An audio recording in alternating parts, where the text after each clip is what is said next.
what really struck me was when because we all know that Siltara was a very big investment. I think it was to the tune of US 1.5 billion. Or more, Foundries are not cheap. No. And of course, they haven't not even broke even and stuff, nowhere near, of course. And I asked the CEO, Dr. K, as he is known, why Kamal Zaman, I think it's been there for about 1.5 years, and I asked him, because he said that initially the strategy was that, if you have a foundry, it should sort of be a base for all the local players and stuff to start building their IC and their chips and stuff, and obviously it hasn't taken off. We've got really small outfits doing it. And I said, what was the stumbling blocks? And he says that he thinks that the stumbling block is just because that Malaysian companies do not make products. You don't make products, We're resellers, we're traders. We're either system integrators or resellers or whatever we are. We don't make our own products. And he says that it's like, so all of his customers are foreigners, and there are basically no local players that could provide the kind of volume that they could take in and manufacture and do. So, I think that's definitely something that has been expressed a few times. Yeah, I mean, even last week, right, in this last week's issue 797, right, the cover story on Select TV, the guy said, the entrepreneur said the same thing, CSGO, that they realized when they were doing government projects, designing, the networking for government buildings and even private buildings, they found that our local software companies were just doing project-based work, and you cannot build a sustainable business, if you're moving from one small project to another, you don't have your own product.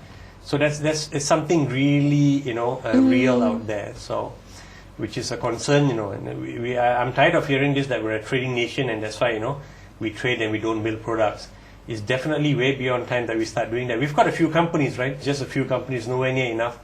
Because I think when you talk about South Korea, I think they had the same approach too. I think they invested in, I'm not so sure that's what Dr. K said, they invested in some foundries and stuff, and now they've got Samsung and LG. So these local companies, they grew out of the foundries, at least that's what he thinks. They grew out of the foundries. She thinks that it's an important piece of the puzzle when you have something that is already there in your country, and then because obviously these things are a lot of components, some are sourced from outside, some are inside, but then having something inside sort of gave birth to these local giants. That's but like you say, there are no products, really big giant products company in Malaysia, so it hasn't taken off. Interesting, very good. Look forward to the story from next week. Okay, we'll just talk about it. I also wrote a commentary in this week's issue, and it's called my own triple play moment, and that was because my car had broken down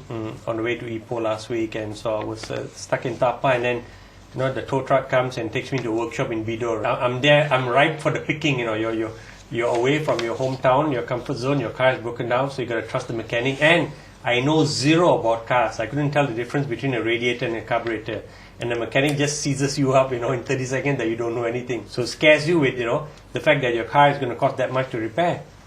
And having just come back from Barcelona, I was saying, hey man, I wish, my mechanic had a 3G phone also, because I could have made a 3G call to him, and let him see, assess the damage of the car himself, and he could have discussed with his mechanic, what needed to be done.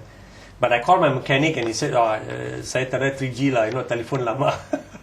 So I get hit with that. But that was the first time I realized the value of, of having 3G as a service. But I'm going to make sure my mechanic gets a 3G phone, so that when I can call him next time, he can actually remotely monitor. And then, the interesting thing is when I was discussing with the mechanic, then I started talking to him in Hokkien, to try to get a discount from him. And when he knew I could speak Hokkien, he started speaking to the guy who's working on my car in Mandarin, so I couldn't understand that. So that was also when I decided I'm going to make sure my kids can speak, Mandarin, because, otherwise you get lost in Malaysia sometimes, when you deal with service providers. That was two part of my triple play, moment. But the rest of it you can read in the article that comes out on Monday. There's also obviously a link to HSBB and Telecom, which is why the headline was my own triple play moment. Look at the article, and if you like it, shoot me an email, brick bats, whatever. We welcome them all. We're going to wind up now. Thanks for watching the show. Keep the comments coming in now and then. You have a great week ahead with technology, and we'll see you next week.